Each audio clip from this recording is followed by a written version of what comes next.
أزواجهم أو ما ملكت أيمانهم فإنهم غير ملعومين فمن ابتغى وراء ذلك فأولئك هم العادون والذين هم لأماناتهم وعهدهم راءون والذين هم على صلواتهم يحافظون أولئك هم الوارثون الذين يرثون فردوس هم فيها خالدون ولقد خلقنا الإنسان من سلالة من طين ثم جعلناه نطفة في قرار مكين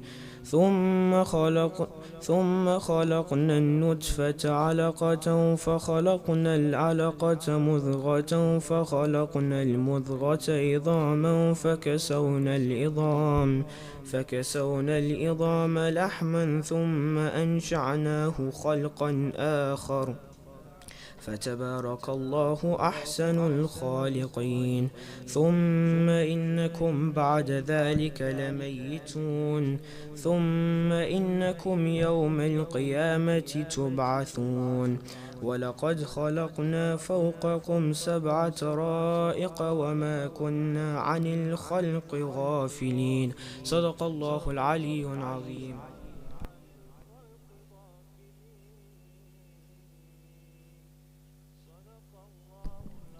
We'll now have Marthia.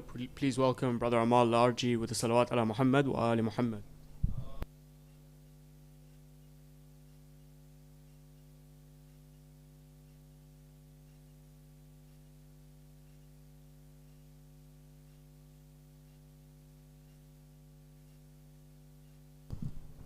Salawat.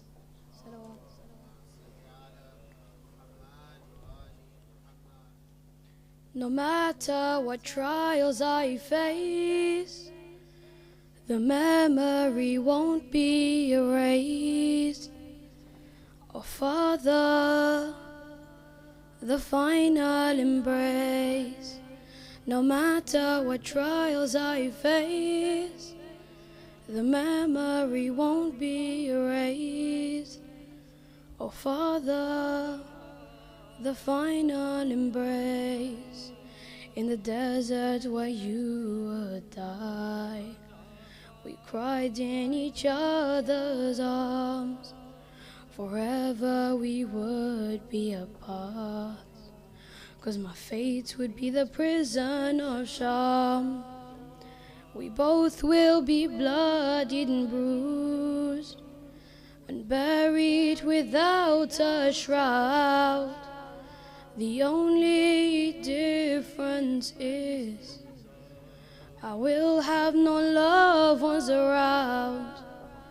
A dark and secluded jail is my ultimate resting place. Oh Father, the final embrace. No matter what trials I face, the memory won't be erased. Oh Father, the final embrace. I will not forget that day or the moment that we parted ways. Oh Father, the final embrace. I crawled on my hands and knees and clung onto your horse's hooves. I cried and I pleaded with him to stay still and not to move. Please don't take my father away. I can't sleep without his chest. He has been left alone. Please don't take him to his death. He is broken and wounded and thirsty for many days. Oh Father, the final embrace. No matter what trials I face, the memory won't be erased. Oh Father, the final embrace, I will not forget that day, or the moment that we parted ways. Oh Father, the final embrace, you mean everything to me. The best father that can be. Whenever I would better sleep, I would see you in my dreams. You'd catch me when I would fall. You'd come running when I'd call. I'd always sleep on your chest. Oh Father, do you recall? Now watching you my heart breaks when I see the tears on your face. Oh Father, the final embrace, no matter what trials I face, the memory won't be erased. Oh Father, the final embrace, I have lost so much today. I've seen everyone get slayed. I can't bear to lose you too. Oh Father, please just stay. I will trouble you no more. I will sleep upon the floor. Please stay with me, I implore. You know that I'm only four. You know that this is no age to leave me without a trace.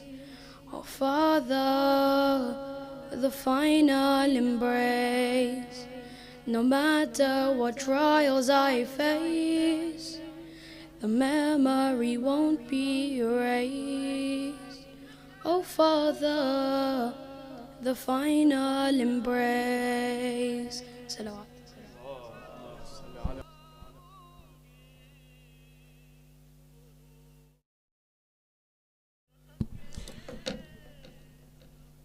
Assalamu alaikum. The announcements for this evening are as follows. The ladies' morning majlis will start tomorrow, Thursday, the 20th of July, and the program will start at 10 a.m. with Quran majlis by Zakira Tahira Kasmali. The main program for the ladies and gents will start at 7:45 p.m. with Quran. The Urdu lecture will be by Sayyid Ali Murtaza Zaidi in the main hall, and the English lecture by Shaykh Murtaza Bachoo in the marquee.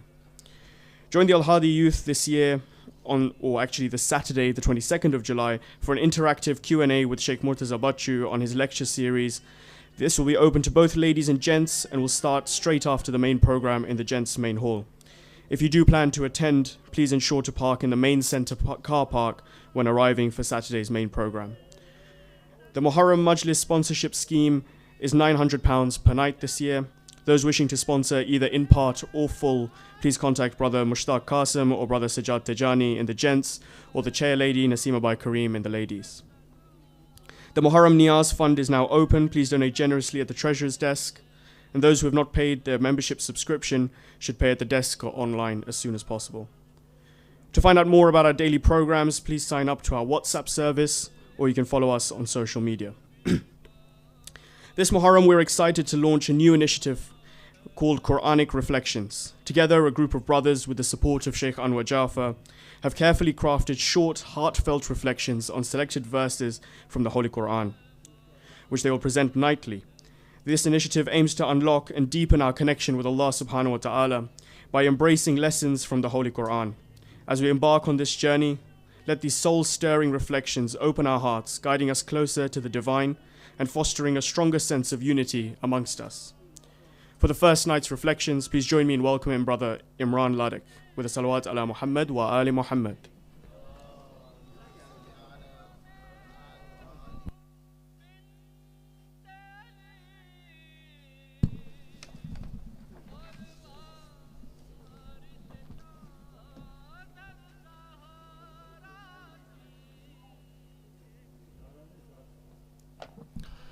أعوذ بالله من الشيطان الرجيم بسم الله الرحمن الرحيم الحمد لله رب العالمين ولا حول ولا قوة إلا بالله العلي العظيم وصلى الله على محمد وأهل بيته الطيبين الطاهرين.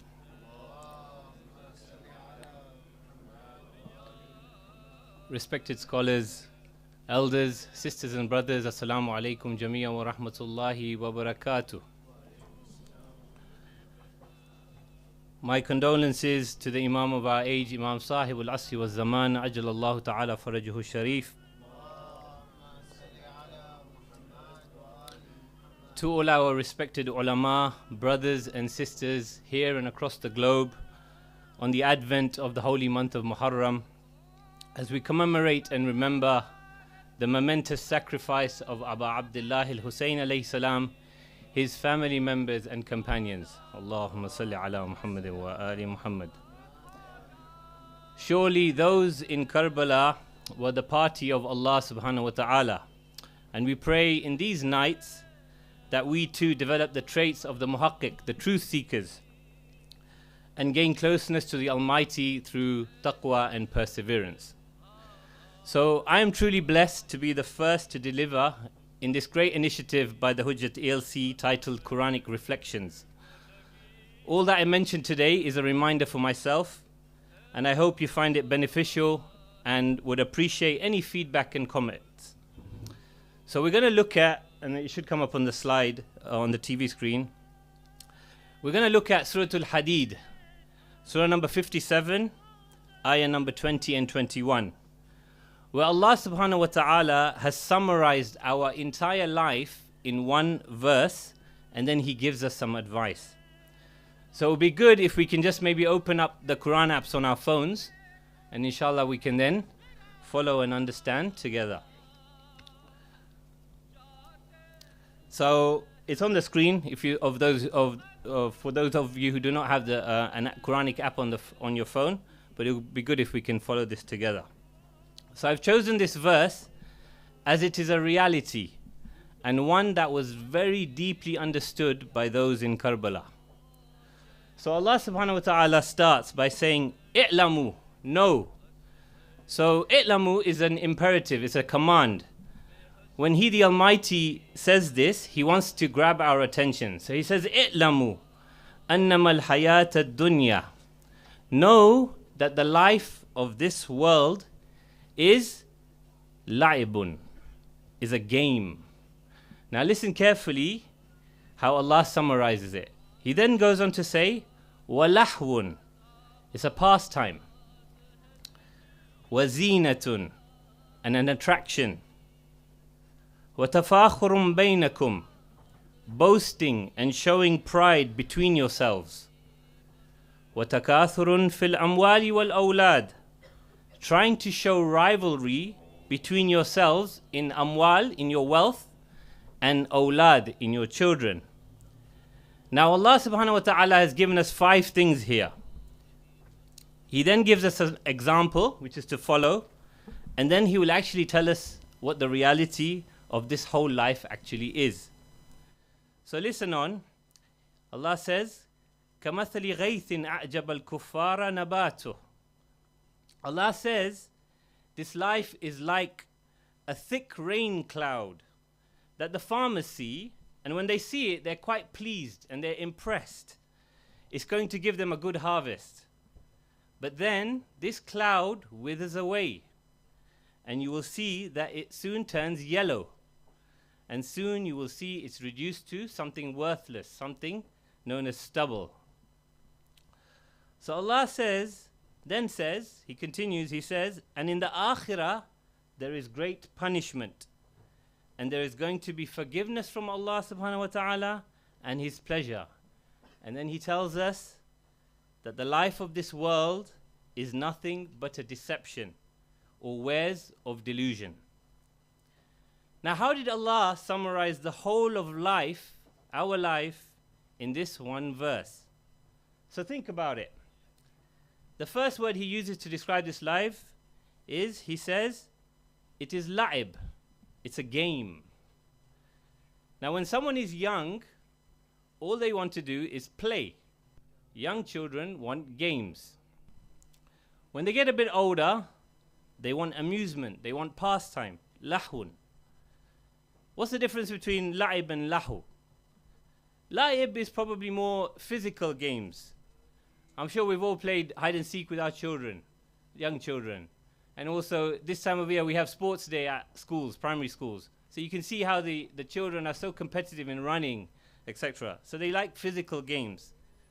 But as children get a bit older, they move into lahun, they move into more the need for pastime, mental games, where you start to see amusements where the entertainment and pastime is based on like video games, console games, and so on, things that will pass their time. Then as they get a bit older, they're now in their teenage years, and you'll see they want zina, they want attraction. So they start to attract people to themselves. They want people to be attracted to their lives, to themselves, to their bodies. So you'll see they'll do weird and wonderful things with their hair, their face, just to get people attracted to them. So what comes to mind? YouTubers, social media, Instagram influencers. Then they get a little bit older, and from the end of their teens to into their 20s, istafakhurun bainakum, showing pride, boasting between one another, saying, look, I've got this, I own this, I got this car, I've got this job, I just finished my exams, I got an A star, I passed with a distinction. All of this is boasting between one another and rivalry. And finally, you see, here's the midlife to end of one's life, so I'm included in that. And you try and increase your wealth, and you try and increase your children.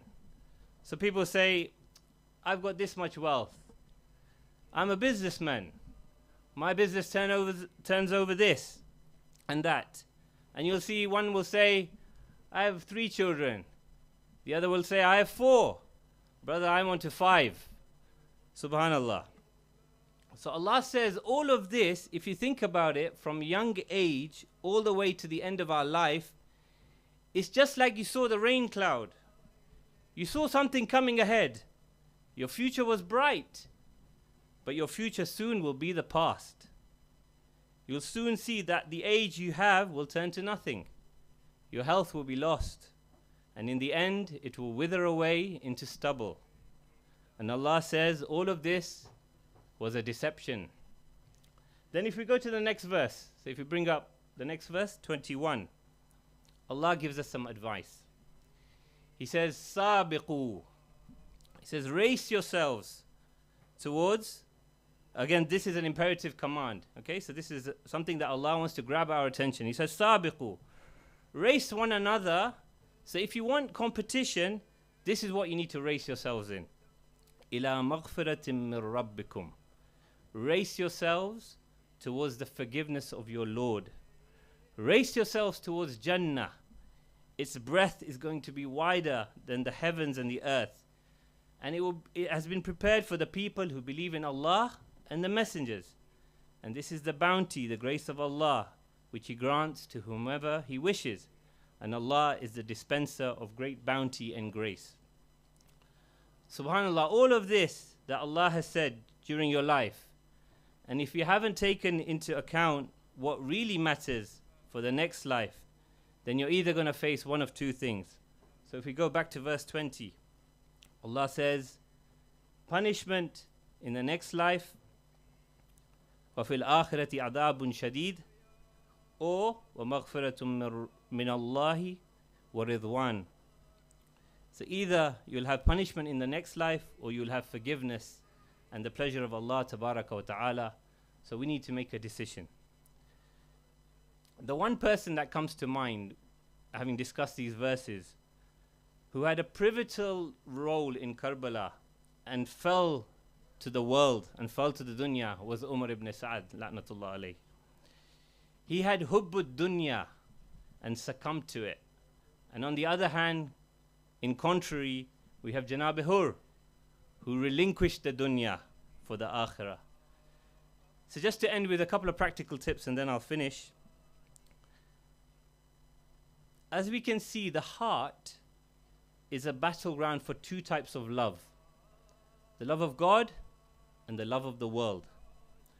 In order to remove the love of the world from the heart has to be filled with the love of God.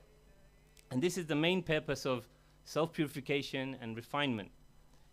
So in my humble opinion, based on the discussion we've had, it's all about battling the ego. We mentioned references to boasting, to pride, to rivalry, and therefore we need to develop humility and humbleness. This can be achieved through a number of things, so I've just listed a few. Number one, try being your own physician and regularly scrutinizing yourself. So we've heard of this concept, muhasabah, self-accounting daily. Number two, seek and increase knowledge which will result in deep and true faith and inshallah into action. Number three, counter the ego. So one of the best ways of countering the ego is to be altruistic, to serve and help others. Number four, seek true forgiveness daily. And this was a habit of our Holy Prophet sallallahu alaihi wasallam. And number five, act in a way that you are always trying to get the contentment of Allah subhanahu wa ta'ala. And I'm sure you can think of others as well. So we pray that we make this world a place to reap for the akhirah and instill the love of God in our hearts. I hope this was useful. And just to reiterate, if there's any feedback or comments, please come and speak to us or the Hujjat ELC team. Thank you for listening. وآخر دعوانا أن الحمد لله رب العالمين والسلام عليكم جميعا ورحمة الله وبركاته.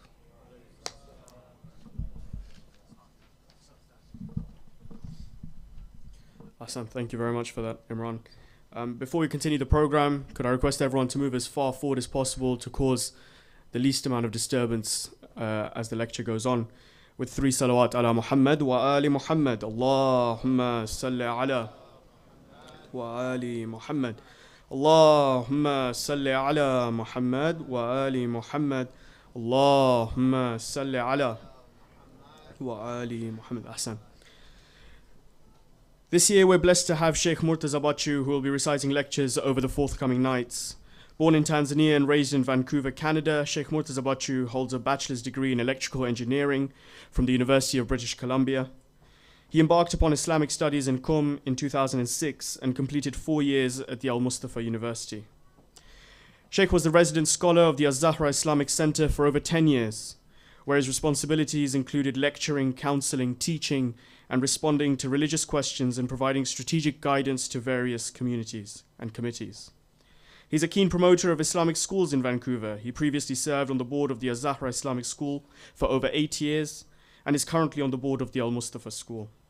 Shaykh has also been active in various youth groups and student groups across the Greater Vancouver area, and he's blessed with a supportive family, which includes his wife, 2 daughters, and a son. On behalf of the whole of the ELC, we look forward to listening to your series of lectures this Ashra-e-Muharram, inshallah.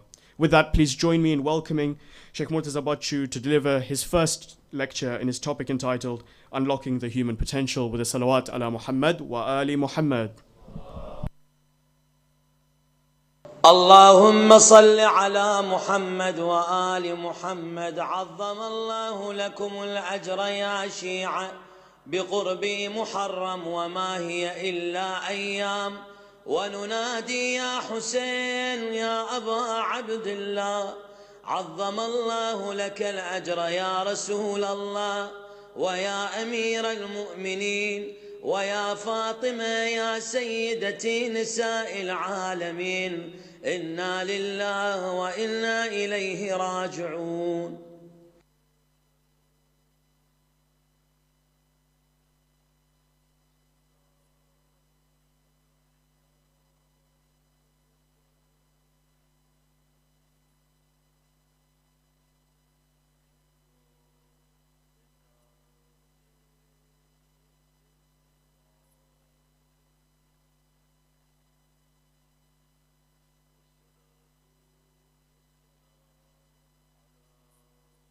وعلى أشرف الأنبياء والمرسلين سيدنا وحبيب قلوبنا وطبيب نفوسنا أبي القاسم المصطفى محمد اللهم صل على محمد وآل محمد وعلى أهل بيته الطيبين الطاهرين أما بعد السلام عليكم ورحمة الله وبركاته.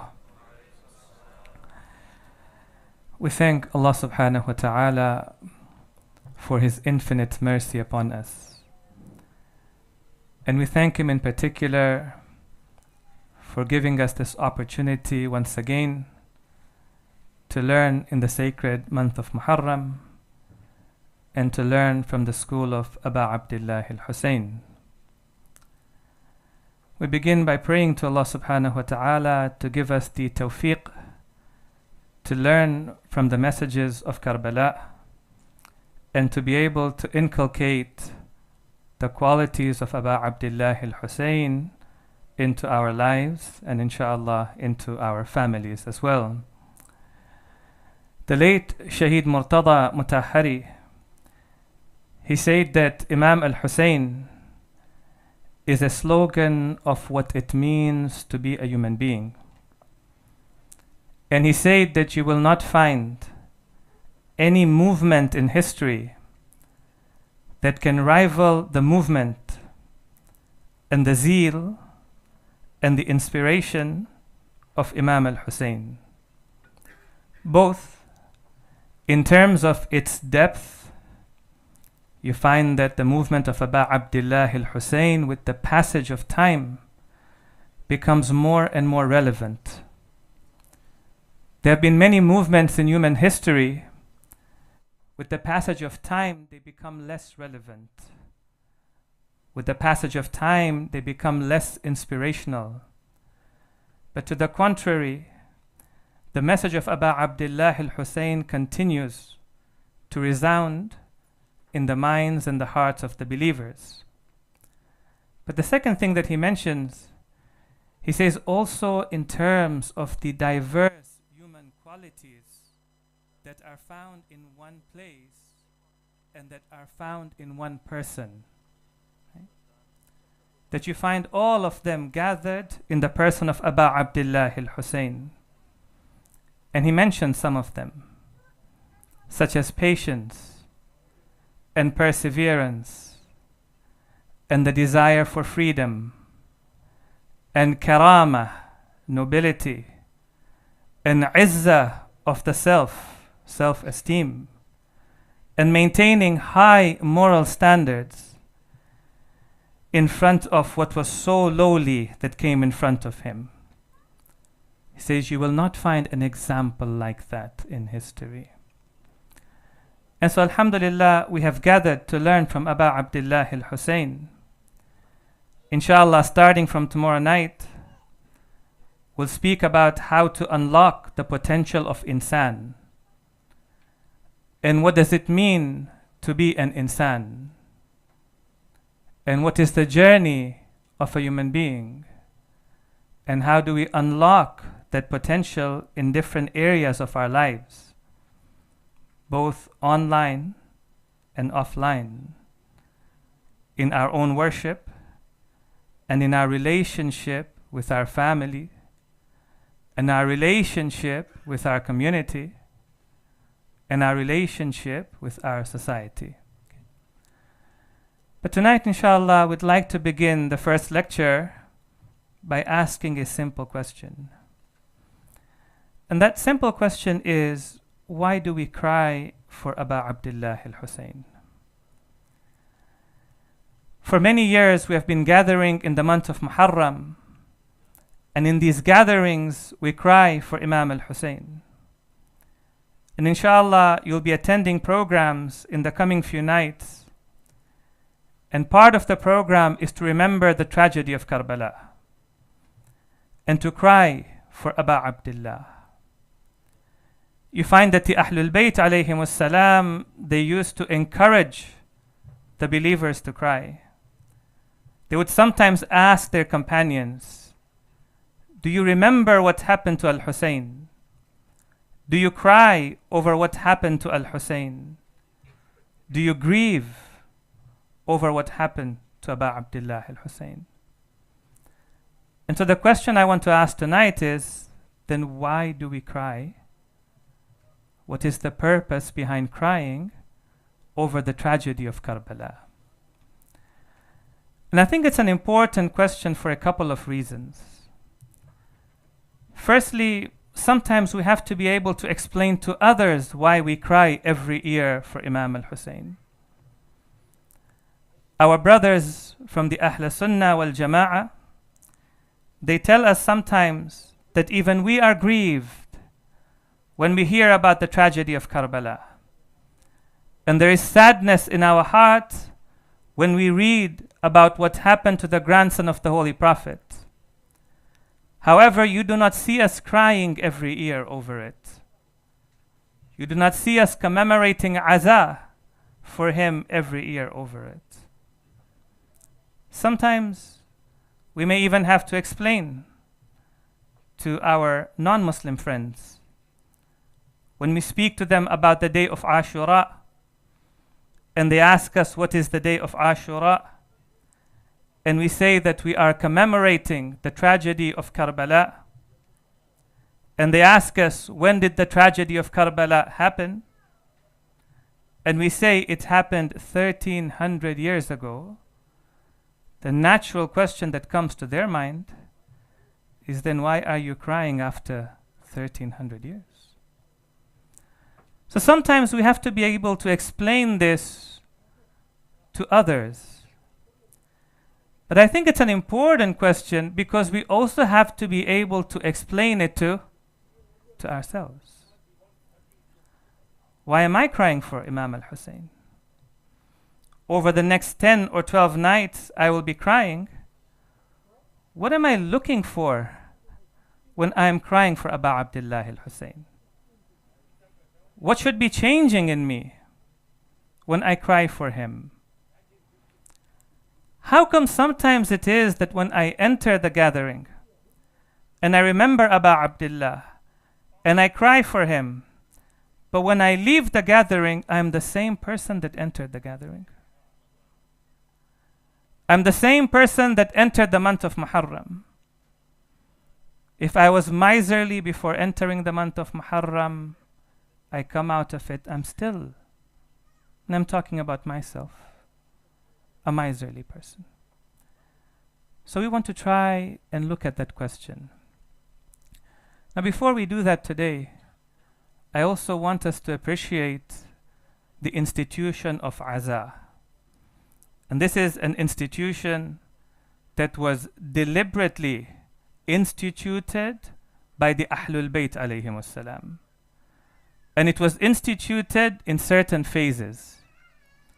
And it's important for us to appreciate the manner in which the Ahlul Bayt made this a part of our lives and made this a part of our communities.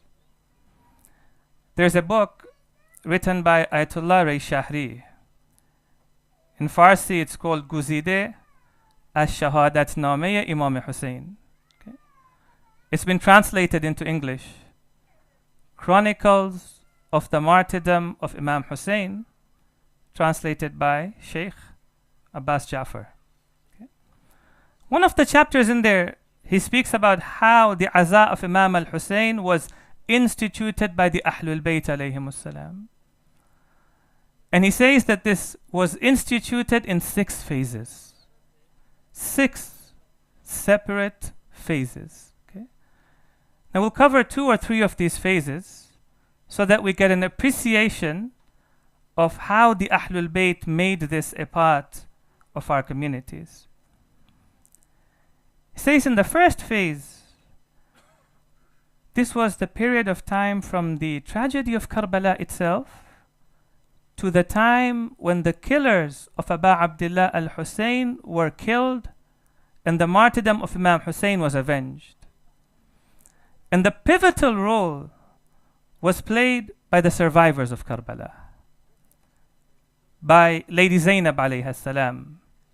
Allahumma salli ala Muhammad wa ala Muhammad. By the 4th Imam, by the children of Imam Hussein, by the family of Imam Hussein. And most of it was spontaneous.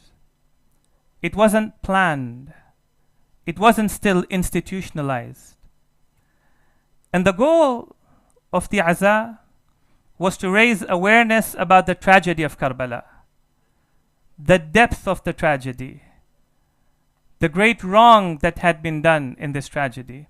Because what you find is right after the tragedy of Karbala, the Umayyads not only celebrate the tragedy, but they also build a narrative around it.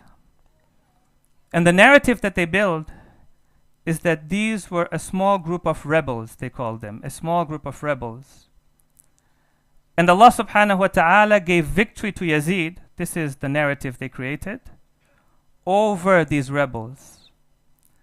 And so the Ahlul Bayt have to break this propaganda, they have to break this narrative, they have to raise awareness. And so you find in the bazaar of Kufa, certain steps are taken. In the bazaar of Sham, certain steps are taken. In the ruins of Sham, the Ahlul Bayt hold the first majlis of Aza over there. It is to raise awareness. When they return back to the city of Medina, Imam as-Sajjad doesn't enter the city. He waits for the people on the outskirts of the city. And they had to go to the Imam. And when they went, the Imam established a majlis of Aza over there.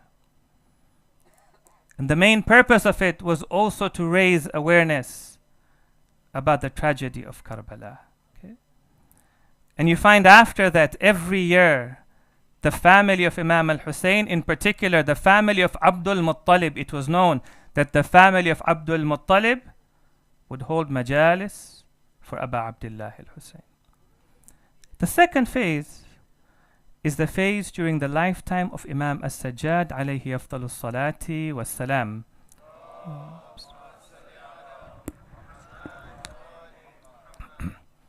And here the Imam now begins to institutionalize the Aza.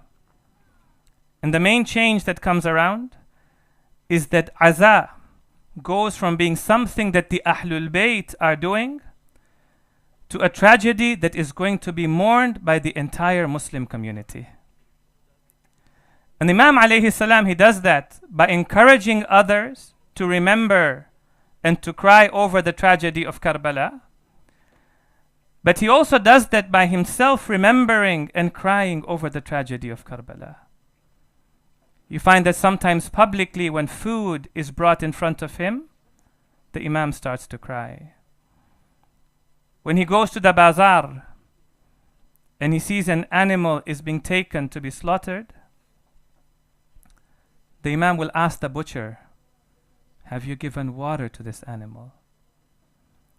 And the butcher might say, "What type of question is this? It is part of being a human being to give water." And there the Imam would say, "Then my father was thirsty for 3 days, or my father was thirsty in Karbala, and they slaughtered him without giving water to him." This is the second phase in the institution of Aza. The third phase is the phase during the time of Imam al-Baqir, Imam al-Sadiq, Imam al-Kadhim, and Imam al-Rida alayhim afdalus salati was salam. Allahumma salli ala Muhammad wa ali Muhammad. And here you find that the Aza now goes from something that is commemorated in the household of the Ahlul Bayt to a commemoration in each and every household in the Shia community. Majalis are being encouraged to be held in the households of the Shia community. The 5th Imam and the 6th Imam were amongst the first to say that you should hold these gatherings in your home. Do you hold such gatherings in your home? This is the time when the Imam encourages the recitation of poetry and composing of poetry. من قال فينا بيت من شعر بنى الله له بيتا في الجنة. Whoever tells or composes a bayt, a stanza of poetry for us, Allah subhanahu wa ta'ala will give him a bayt, a house in Jannah. This is also the time when the day of Ashura becomes a day of mourning. Okay? And the fifth Imam is the first one to say, this day, the followers of the Ahlul Bayt should not work on this day. They should not gather from the dunya on this day. They should spend that day in the Aza of Imam al-Hussein. It is in the time of the seventh Imam that it goes from 1 day of Aza to becoming 10 days of Aza. Okay? There's a hadith of the eighth Imam. He says, إِذَا دَخَلَ شَهْرُ الْمُحَرَّمِ, when the month of Muharram would enter, my father, the seventh Imam, لَا يُرَى ضَاحِكًا, you wouldn't see him laughing, حَتَّى تَمْضِيَ عَشَرَةَ أَيَّامٍ, until 10 days had passed. For those 10 days, subhanallah,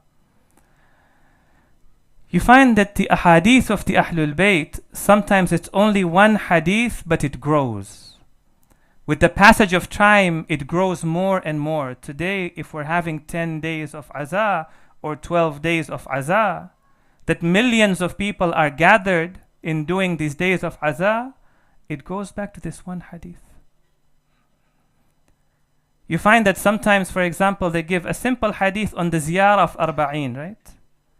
Alamatul mu'min khams, the signs of the believer are 5. One of them is the ziyarah of Arba'in. That one hadith, and today you have millions of people who are going for the ziyarah of Imam Hussein on the day of Arba'in. The seventh Imam was the first one now to institute 10 days of Aza for Imam Hussein. And this was the third phase of the growth. And there are other phases of growth as well. Altogether 6 different phases of growth that today we have the institution of Aza. Now the one thing I want us to appreciate is that this institution has constantly been growing. It becomes more and more inspirational. Right? It becomes more and more relevant. And there's only one reason behind it. The Prophet of Allah, he says in the hadith that surely for Al-Hussein there is a heat in the hearts of the believers that will never subside, right? One of our teachers in Qum, he says there's a secret to this. And the secret to this is a verse of the Quran. Allah subhanahu wa ta'ala says in this verse of the Quran, إِنَّ الَّذِينَ آمَنُوا وَعَمِلُوا الصَّالِحَاتِ, surely those who believe and they perform righteous deeds, سَيَجْعَلُ لَهُمُ الرَّحْمَنُ وُدًّا, the merciful one will endear them in the hearts of the believers. The reason for this, my dear brothers and sisters, is that Imam al-Hussein alayhi salam rose not for material reasons, but for immaterial truths.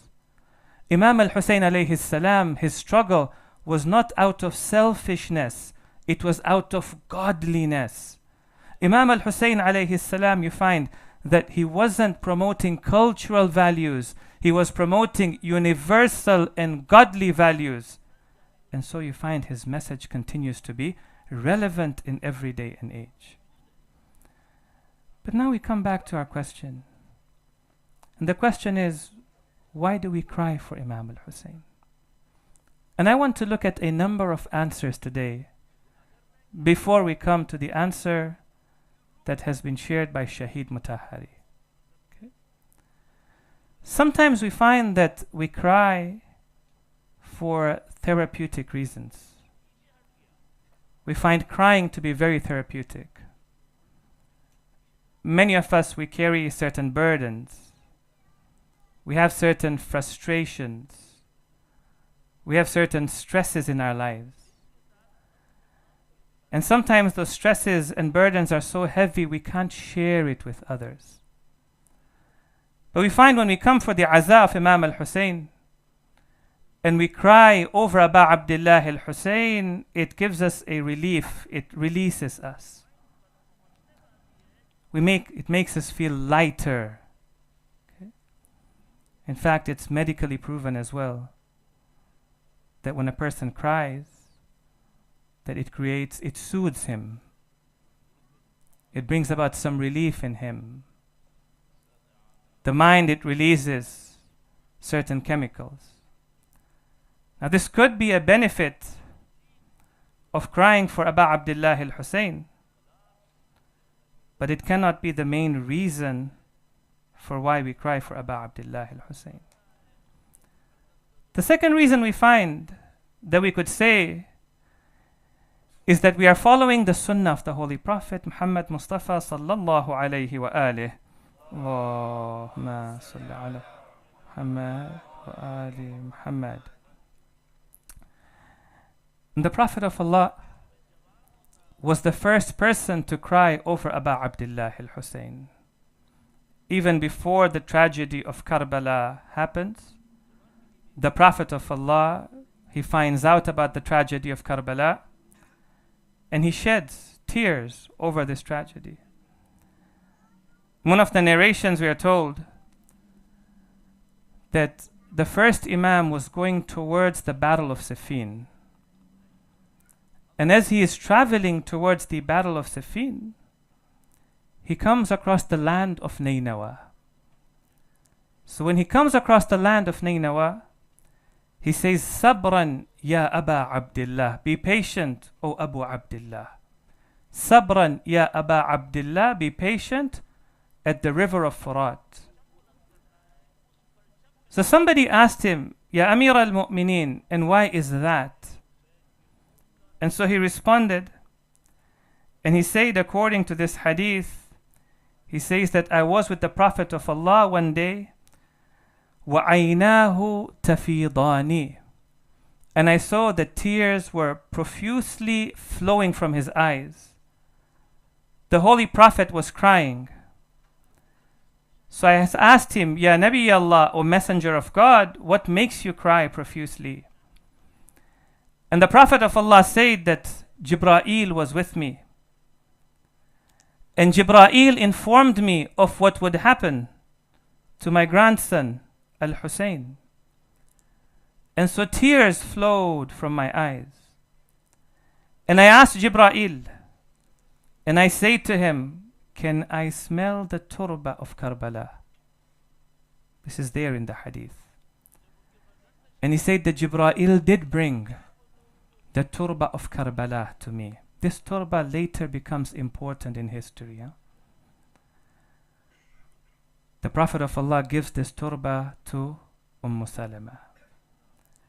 And he says to Salama, the day you see that this turba has turned into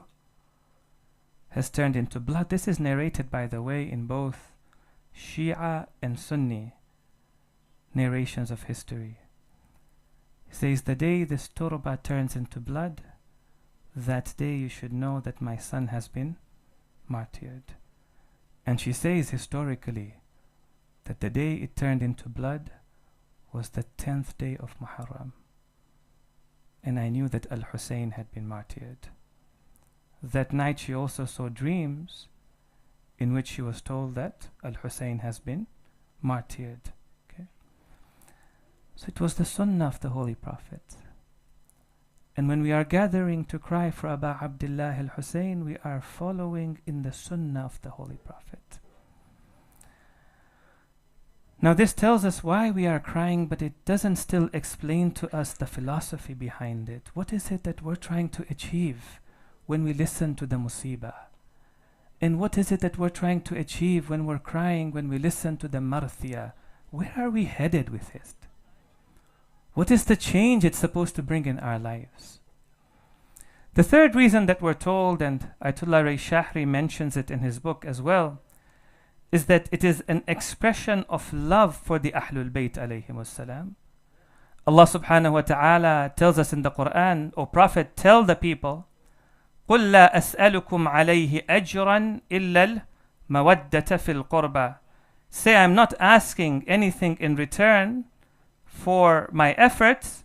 I only ask you that you love the Ahlul Bayt. So part of loving somebody is that when they are celebrating, we celebrate with them. And when they are grieving, we grieve with them. Whenever we find out that somebody we love has faced atrocities, has faced hardships, it brings sadness into our heart. Okay? A third reason given is that it is our expression of mahabba, our expression of love for the Ahlul Bayt alayhim wassalam. But now I want to come to the fourth reason. This is the reason shared by the late Shaheed Murtaza Mutahhari. He has a book called Hamasiyya Husayni. Parts of it have been translated into English. Distortions around the tragedy of Karbala. Yeah? And in that book, he looks at why is it that we've been told to cry for Aba Abdullah al-Hussein. And what is the transformative value of crying for Aba Abdullah? Right?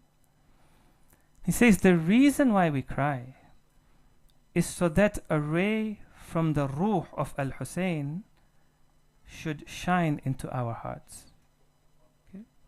So follow this very carefully. Because there are ahadith where we are told that cry for Aba Abdullah, even if it is the size of the wing of a fly, even if your tear is the size of a wing of a fly, cry for Aba Abdullah al-Hussein. Shaykh Mutahhari is trying to explain this. And he says that because when you cry for Aba Abdullah al-Hussein and in a moment of tear, in a moment of emotion, your soul rises and it becomes in touch with the soul of Aba Abdullah al-Hussein. Now we have to understand what it means for the soul to come in touch with the soul of Aba Abdullah al-Hussein. It's not just listening to the tragedy itself. It's not just being moved by the tragedy itself. Right? It's not just feeling sad over what happened in Karbala. Well, such things also have happened, or similar things may have happened to other people as well. But there's something that's really important.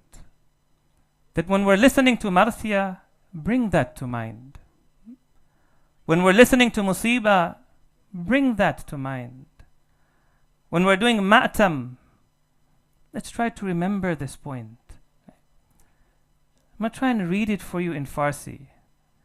But I think a lot of it you will understand. Right?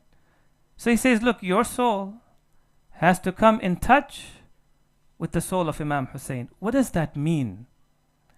He says that because if your soul were to come in touch with the soul of Imam Hussein, zarra'i az himmatahu, even if a little bit of his himma, his determination, were now to be kindled into your soul. And he says, as ghayratu, or his ghayrat, not just the ghayrat that he had for his family, that vigilant care that he had for his family, but the ghayrat that he had for Islam. Not only protecting his family, but protecting Islam itself. If that was kindled into your soul when you were remembering him, as hurriyata'u, hurriya is freedom. Imam al-Hussein is known as Abul Ahrar, the father of freedom-loving people. And that freedom is not just the kind of social freedoms that we talk about. True freedom is spiritual freedom. If that spiritual freedom is to be rekindled within us, as taqwa'u, his taqwa, as iman'u, his iman, as tawheed'u, his tawheed. Right? This whole journey of Karbala is a journey where tawheed is being manifested. The beginning of it is with God. The path of it is with God. The purpose of it is for God. The single most important message coming out of the tragedy of Karbala is how to live and how to die for the sake of God. أن تقوموا لله, that when you rise for the sake of God. Shaheed Mutahhari says that then if you understood this, if this became clear for you, then if the tear flows, then as much as you want, the tear has value. The tear gets you into Jannah. Right? So the point that's being made over here is that when we listen to lectures, we're having an intellectual engagement with the message of Imam al-Hussein. And that intellectual engagement is important. We need to have ma'rifah, we need to develop an understanding of what Karbala is about. But the key point here is that we don't just want to understand Imam Hussein. We want to become like Imam Hussein. We don't just want to have an intellectual engagement with him. The reason why we've gathered here and why we're going to be crying is because we want to have a spiritual engagement with him. Right? Once we have understood the messages over the next few nights, one of our duties and responsibilities is now to start stamping those messages onto the heart. Take those ideas which are in the mind and bring them down into the heart. Impress it upon the heart. Teach it to the heart. Remind it to the heart. And the way that happens, the first way that happens, is when we start crying for Abu Abdullah al-Hussein. Because that softens the heart. The heart opens up to those ideas. The heart starts to now imbibe and consume those ideas. And that's one of the main reasons that we are told to cry for Abu Abdullah al-Hussein. Sallu ala Muhammadin wa ali Muhammad. Allahumma salli ala Muhammad wa ali Muhammad. Let us take this evening our hearts to Karbala and let us do tawassul to Allah subhanahu wa ta'ala for the sake of Imam al-Hussein, that in the coming few nights not only do we learn from this tragedy, but we're also inspired by this tragedy. Not only do we learn about Imam Hussein, but we grow in our love for Imam Hussein, in our love for all those things that Imam al-Hussein stood for. Join me in doing the tawassul to him. يا أبا عبد الله يا حسين بن علي أيها الشهيد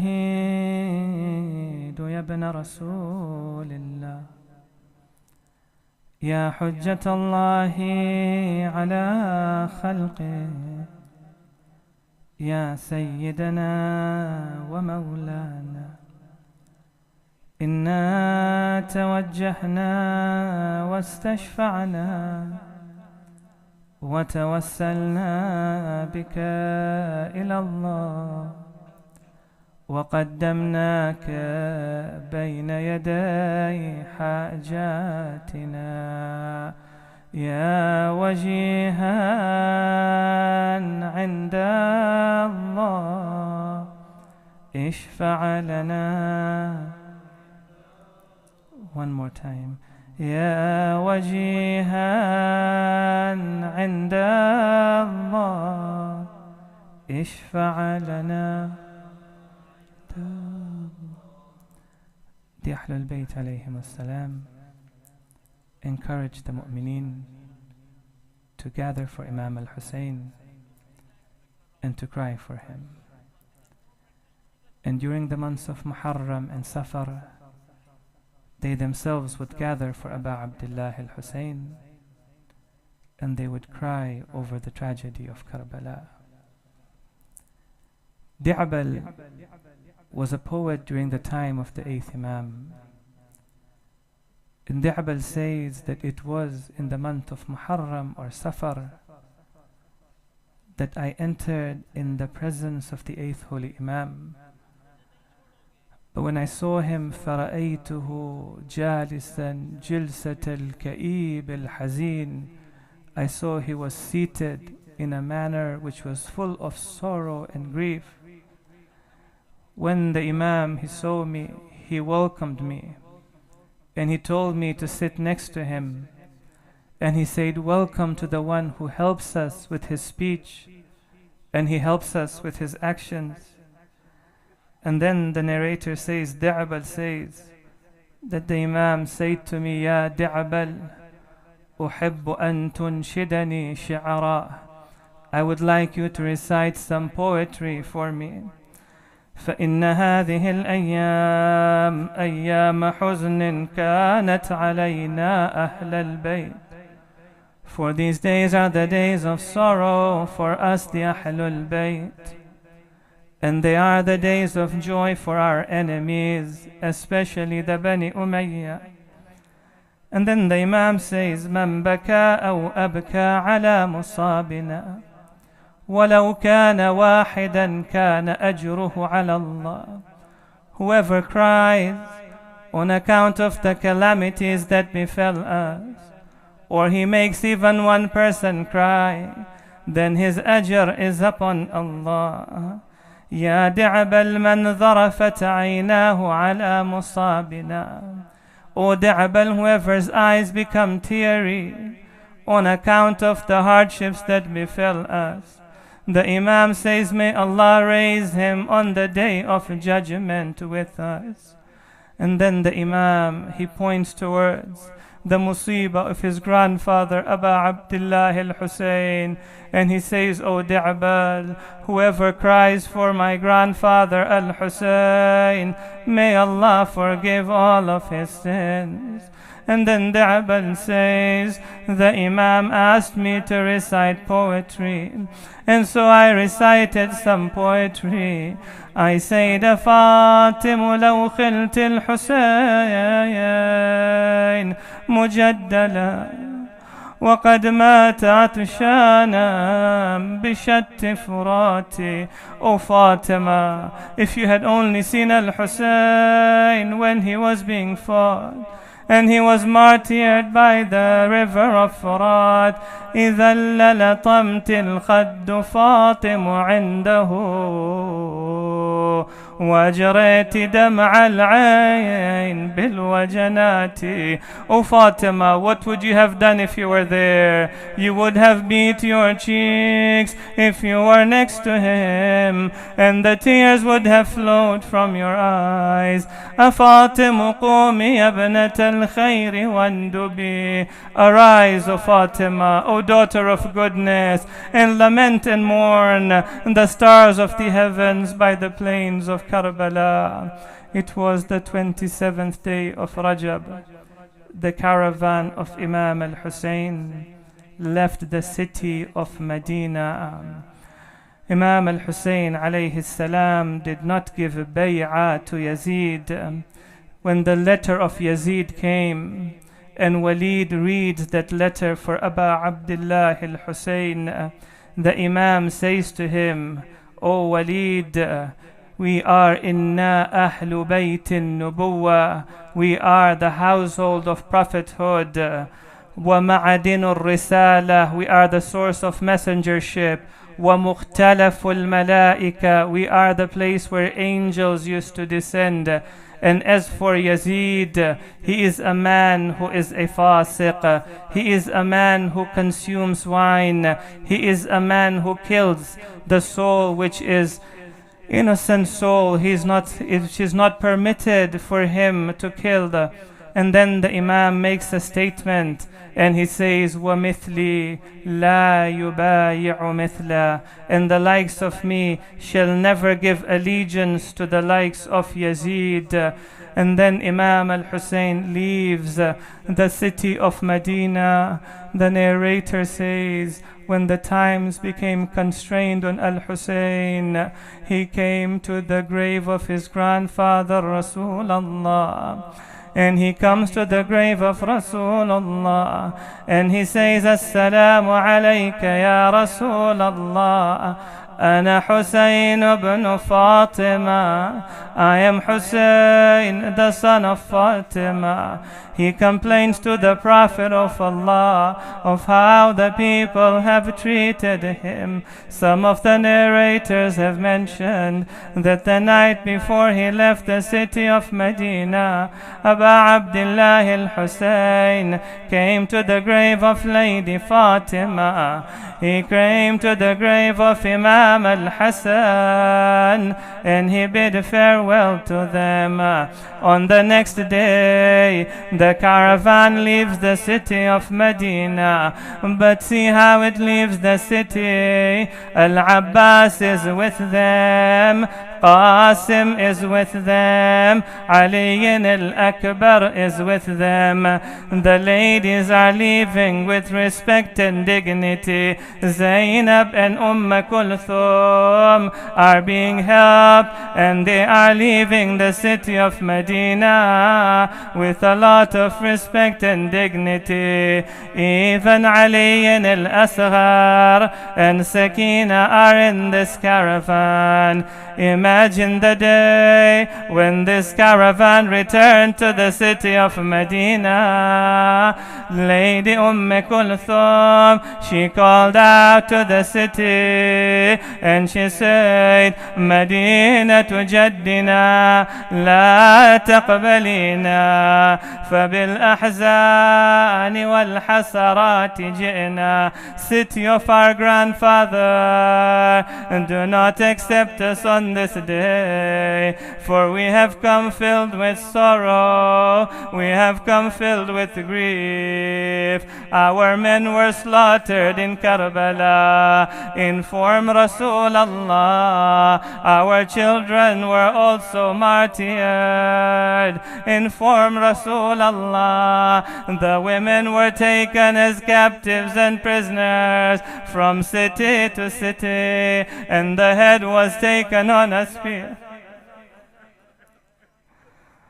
وسيعلم الذين ظلموا آل محمد أي منقلب ينقلبون إنا لله وإنا إليه راجعون. ماتم حسين.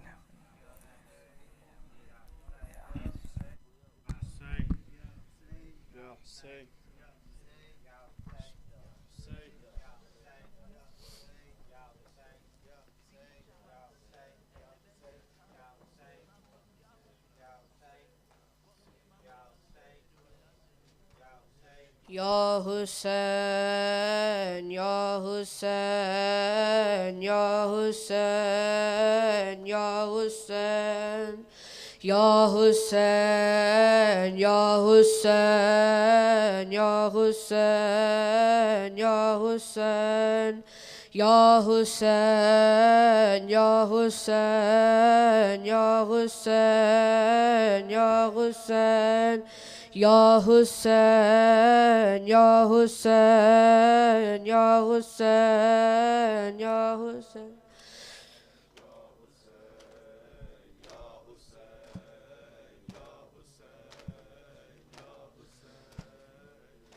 जुल्म व सितम की इंतहा है, ये Karbala है, ये Karbala है। जुल्म व सितम की इंतहा है, ये करबला है, ये करबला है। जुल्म व सितम की इंतहा है, ये करबला है, ये करबला है। जुल्म व सितम की इंतहा है, ये करबला है, ये करबला है। जुल्म व सितम की इंतहा है, ये करबला।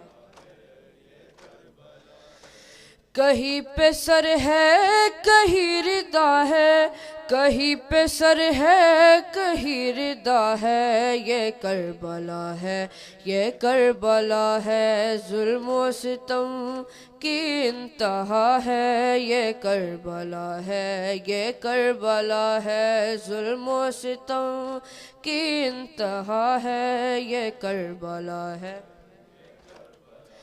गाजी नहीं है, अकबर नहीं है, कासिम नहीं है, असगर नहीं है। गाजी नहीं है, अकबर नहीं है, कासिम नहीं है, असगर नहीं है। और शाह का लाशा तन्हा पड़ा है, और शाह का लाशा तन्हा पड़ा है। ये करबला है, ये करबला है। जुल्म व सितम کی انتہا ہے، یہ کربلا ہے، یہ کربلا ہے، ظلم و ستم کی انتہا ہے، یہ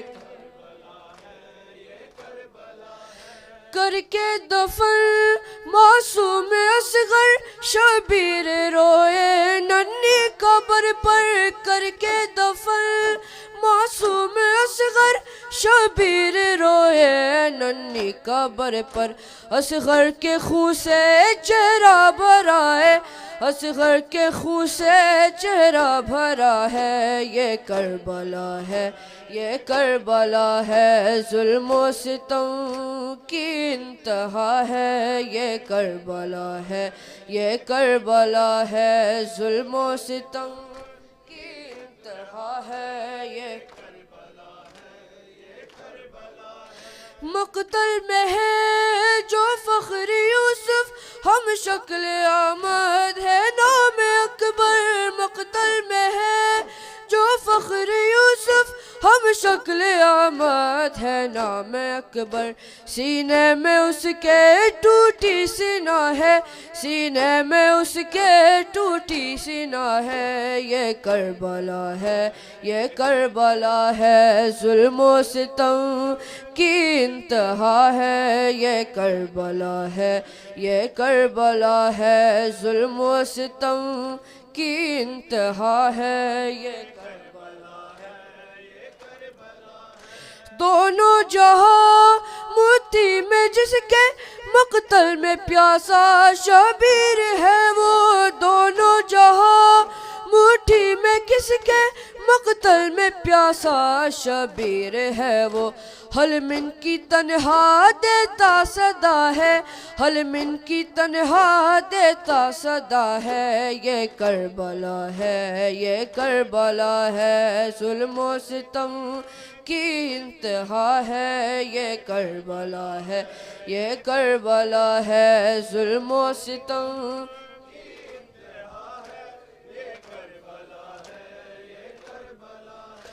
غازی نہیں ہے، اکبر نہیں ہے، قاسم نہیں ہے، اصغر نہیں ہے، غازی نہیں ہے، اکبر نہیں ہے، قاسم نہیں ہے، اصغر نہیں ہے، اور شاہ کا لاشا تنہا پڑا ہے، اور شاہ کا لاشا تنہا پڑا ہے، یہ کربلا ہے، یہ کربلا ہے، ظلم و ستم کی انتہا ہے، یہ کربلا ہے، یہ کربلا ہے، ظلم و ستم کی انتہا ہے، یہ کربلا کر کے دفن معصوم اصغر شبیر روئے ننھی قبر پر، کر کے دفن معصوم اصغر شبیر روئے ننھی قبر پر، اصغر کے خون سے چہرہ بھرا ہے، اصغر کے خون سے چہرہ بھرا ہے، یہ کربلا ہے، یہ کربلا ہے، ظلم و ستم کی انتہا ہے، یہ کربلا ہے، یہ کربلا ہے، ظلم و ستم کی انتہا ہے، یہ کربلا ہے، بلا ہے، کہیں پہ سر ہے کہیں ردا ہے، کہیں پہ سر ہے کہیں ردا ہے، یہ کربلا ہے، یہ کربلا ہے، ظلم و ستم کی انتہا ہے، یہ کربلا ہے، یہ کربلا ہے، ظلم و ستم کی انتہا ہے، یہ کربلا ہے، یہ یا حسین یا حسین یا حسین یا حسین یا حسین یا حسین یا حسین صلی علی محمد وآل محمد.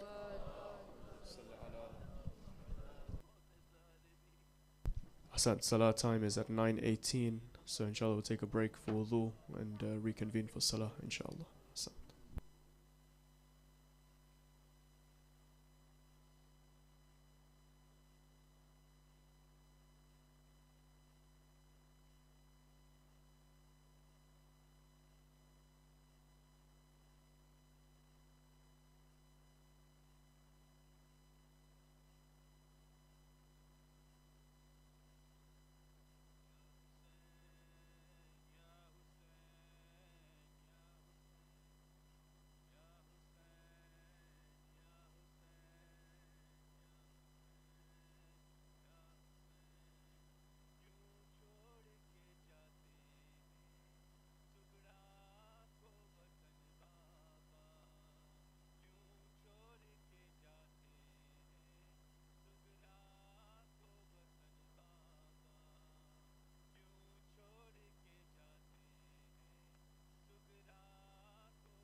إن الله وملائكته يصلون على النبي يا أيها الذين آمنوا صلوا عليه ويسلموا تسليما.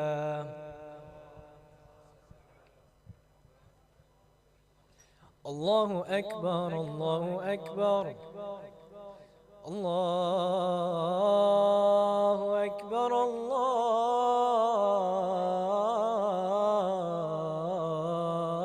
الله أكبر.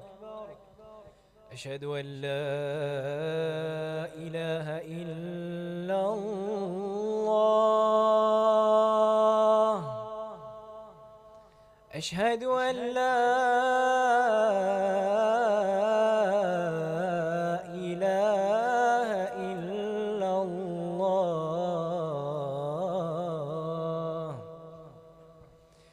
أشهد أن محمدًا رسول الله.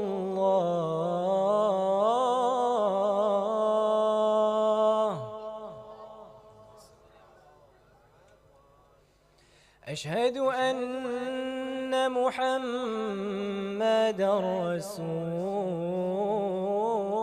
الله.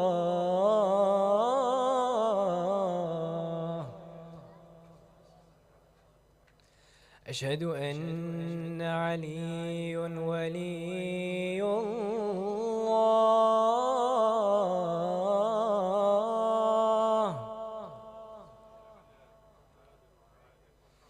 أشهد أن عليا حجة الله.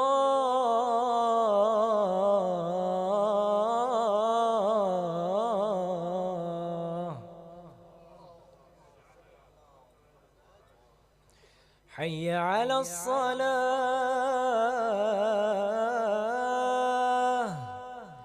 حي على الصلاة.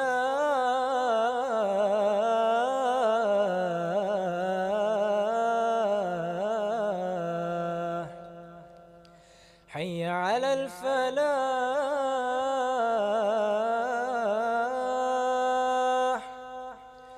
حي على الفلاح.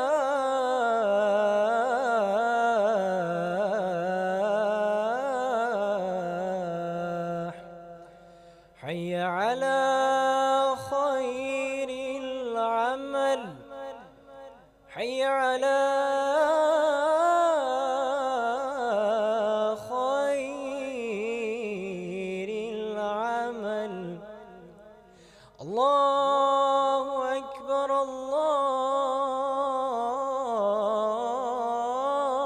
الله أكبر. لا إله إلا الله. لا إله إلا الله.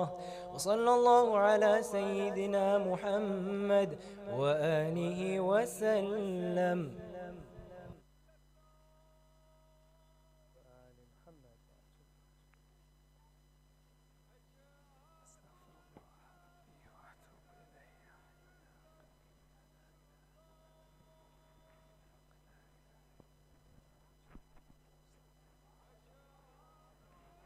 الله أكبر الله أكبر.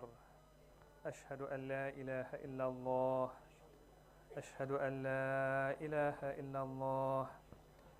أشهد أن محمدا رسول الله. اللهم صل على محمد. أشهد أن محمدا رسول الله. اللهم صل. أشهد أن عليا ولي الله. أشهد أن عليا حجة الله. حي على الصلاة. حي على الصلاة. حي على الفلاح. حي على الفلاح. حي على خير العمل. حي على خير العمل. قد قامت الصلاة. قد قامت الصلاة. الله أكبر الله أكبر. لا إله إلا الله. الله أكبر.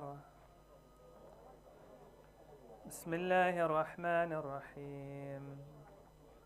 الحمد لله رب العالمين، الرحمن الرحيم، مالك يوم الدين، إياك نعبد وإياك نستعين، اهدنا الصراط المستقيم، صراط الذين أنعمت عليهم غير المغضوب عليهم ولا الضالين.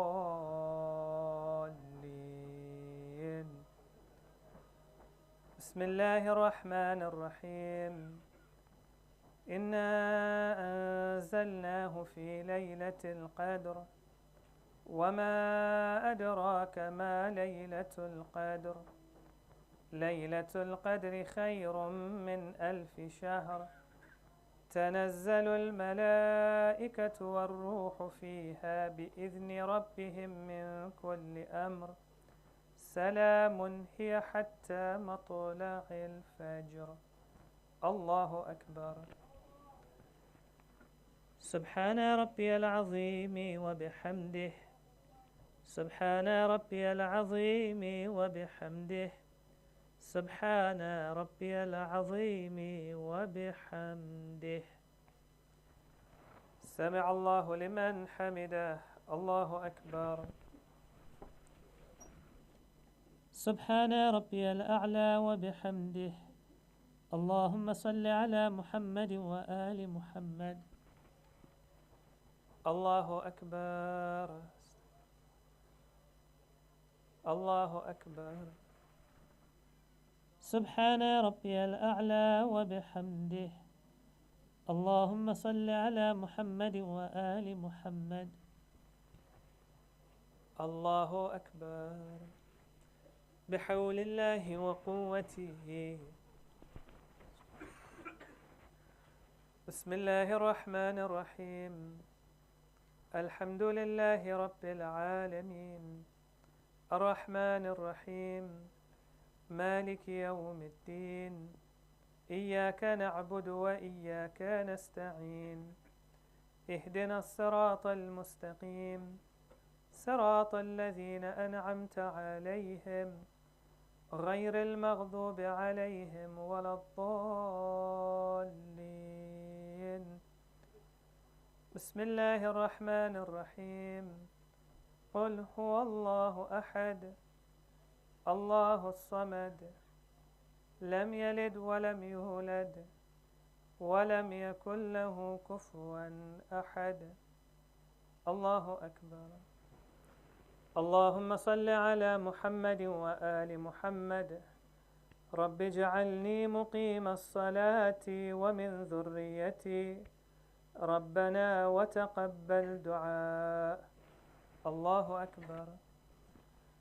سبحان ربي العظيم وبحمده. سبحان الله سبحان الله سبحان الله. سمع الله لمن حمده. الله أكبر. سبحان ربي الأعلى وبحمده. اللهم صل على محمد وآل محمد. الله أكبر. الله أكبر. سبحان ربي الأعلى وبحمده. اللهم صل على محمد وآل محمد. الله أكبر. أشهد أن لا إله إلا الله وحده لا شريك له، وأشهد أن محمدا عبده ورسوله. اللهم صل على محمد وآل محمد بحول الله وقوته.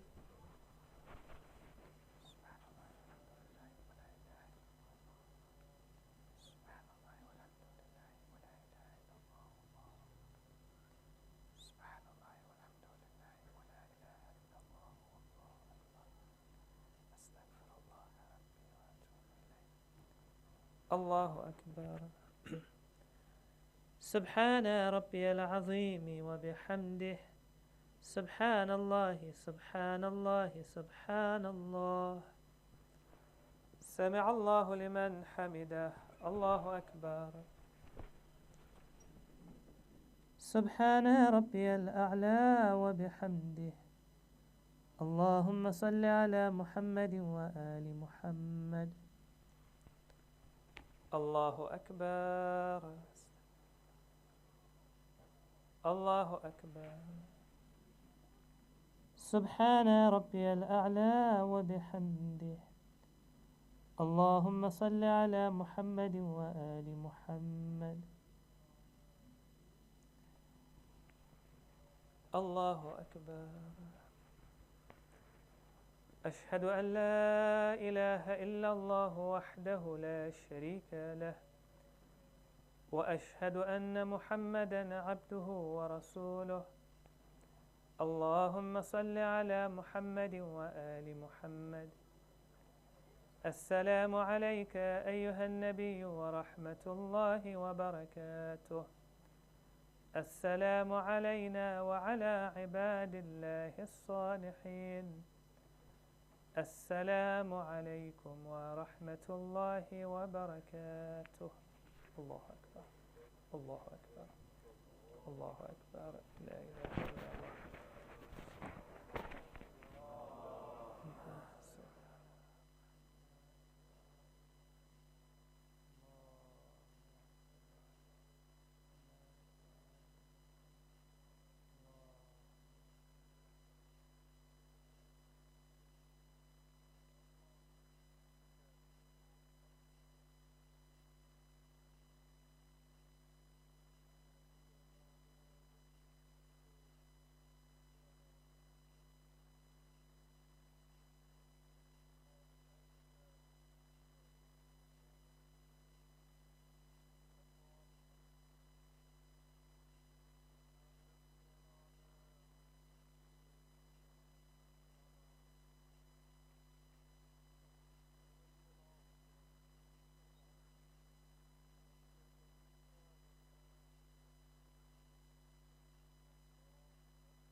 بسم الله الرحمن الرحيم اللهم صل على محمد وآل محمد اللهم إني أسألك موجبات رحمتك وعزائم مغفرتك والنجاة من النار ومن كل بلية والفوز بالجنة والرضوان في دار السلام وجوار نبيك محمد عليه وآله السلام. اللهم ما بنا من نعمة فمنك، لا إله إلا أنت، أستغفرك وأتوب إليك.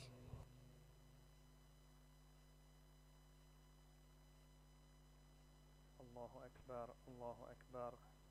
أشهد أن لا إله إلا الله، أشهد أن لا إله إلا الله، أشهد أن محمد رسول الله. الله أشهد أن محمد رسول الله. الله أشهد أن عليا ولي الله، أشهد أن عليا حجة الله. حي على الصلاة، حي على الصلاة، حي على الفلاح، حي على الفلاح، حي على خير العمل، حي على خير العمل. قد قامت الصلاة، قد قامت الصلاة. الله أكبر الله أكبر، لا إله إلا الله. الله أكبر. بسم الله الرحمن الرحيم. الحمد لله رب العالمين، الرحمن الرحيم، مالك يوم الدين. إياك نعبد وإياك نستعين، اهدنا الصراط المستقيم، صراط الذين أنعمت عليهم غير المغضوب عليهم ولا الضالين. بسم الله الرحمن الرحيم. إذا جاء نصر الله والفتح ورأيت الناس يدخلون في دين الله أفواجا فسبح بحمد ربك واستغفره إنه كان توابا. الله أكبر.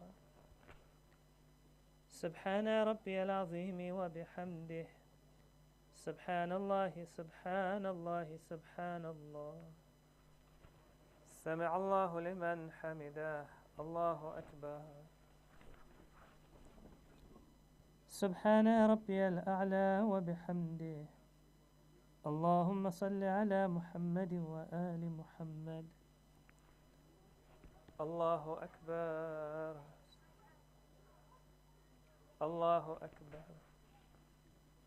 سبحان ربي الأعلى وبحمده.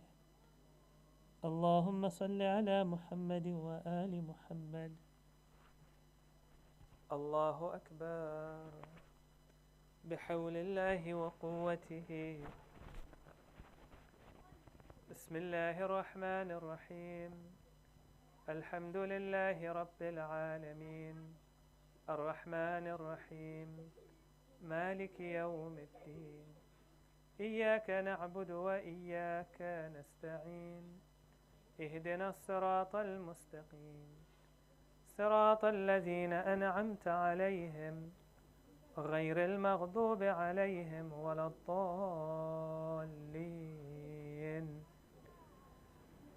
بسم الله الرحمن الرحيم. قل هو الله أحد، الله الصمد، لم يلد ولم يولد ولم يكن له كفوا أحد. الله أكبر. اللهم صل على محمد وآل محمد. ربنا لا تزغ قلوبنا بعد إذ هديتنا وهب لنا من لدنك رحمة إنك أنت الوهاب. الله أكبر. سبحان ربي العظيم وبحمده. سبحان الله سبحان الله سبحان الله. سمع الله لمن حمده. الله أكبر. سبحان ربي الأعلى وبحمده. اللهم صل على محمد وآل محمد. الله أكبر. الله أكبر. سبحان ربي الأعلى وبحمده. اللهم صل على محمد وآل محمد. الله أكبر.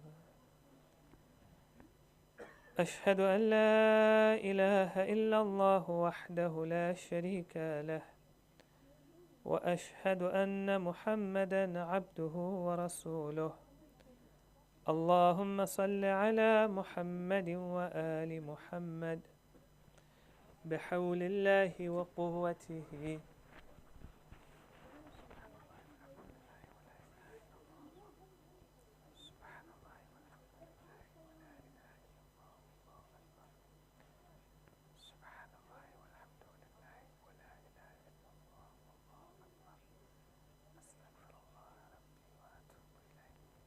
الله أكبر.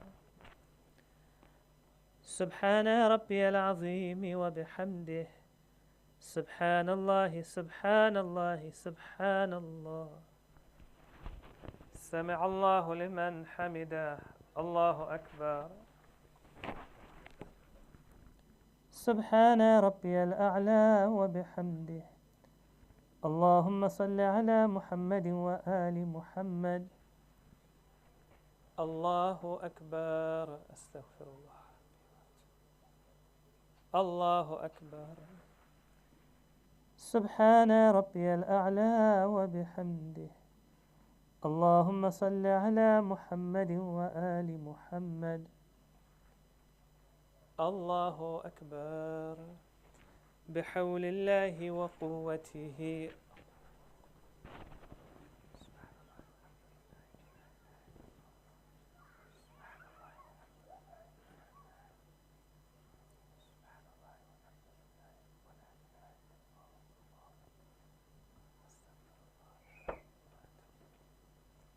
الله أكبر. سبحان ربي العظيم وبحمده.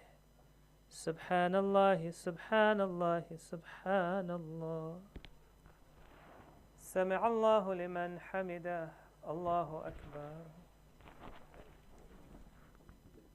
سبحان ربي الأعلى وبحمده. اللهم صل على محمد وآل محمد. الله أكبر. الله أكبر. سبحان ربي الأعلى وبحمده. اللهم صل على محمد وآل محمد. الله أكبر.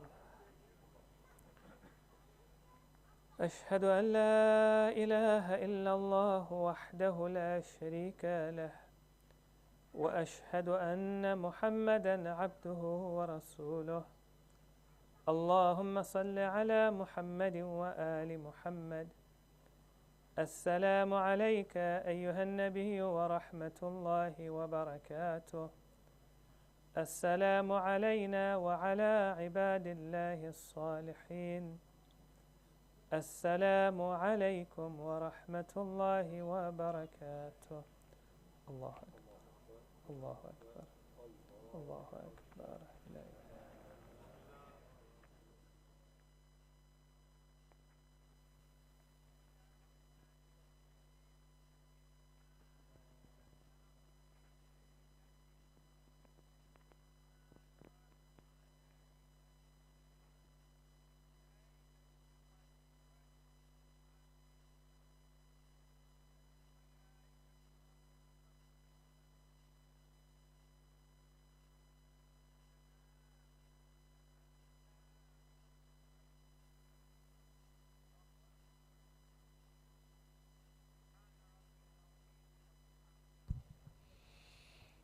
بسم الله الرحمن الرحيم. اللهم صل على محمد وآل محمد. اللهم إنه ليس لي علم بموضع رزقي، وإنما أطلبه بخطرات تخطر على قلبي، فأجول في طلبه البلدان، فأنا فيما أنا طالب كالحيران، لا أدري أفي سهل هو أم في جبل، أم في أرض أم في سماء، أم في بر أم في بحر، وعلى يدي من ومن قبل من، وقد علمت أن علمه عندك وأسبابه بيدك، وأنت الذي تقسمه بلطفك وتسببه برحمتك. اللهم فصل على محمد وآله، واجعل يا ربي رزقك لي واسعا، ومطلبه سهلا، ومأخذه قريبا، ولا تعنني بطلب ما لم تقدرني فيه رزقا، فإنك غني عن عذابي وأنا فقير إلى رحمتك. فصل على محمد وآله، وجد على عبدك بفضلك، إنك ذو فضل عظيم.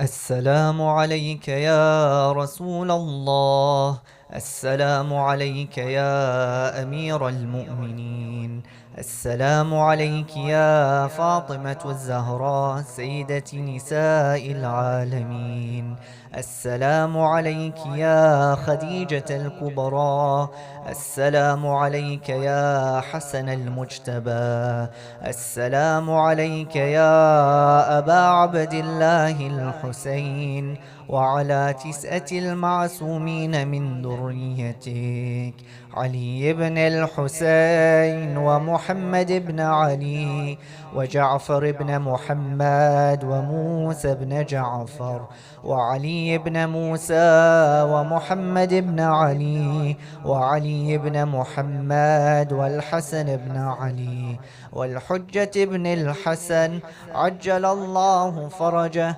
وسهل الله مخرجه وظهوره. والسلام عليكم ورحمة الله وبركاته. بسم الله الرحمن الرحيم.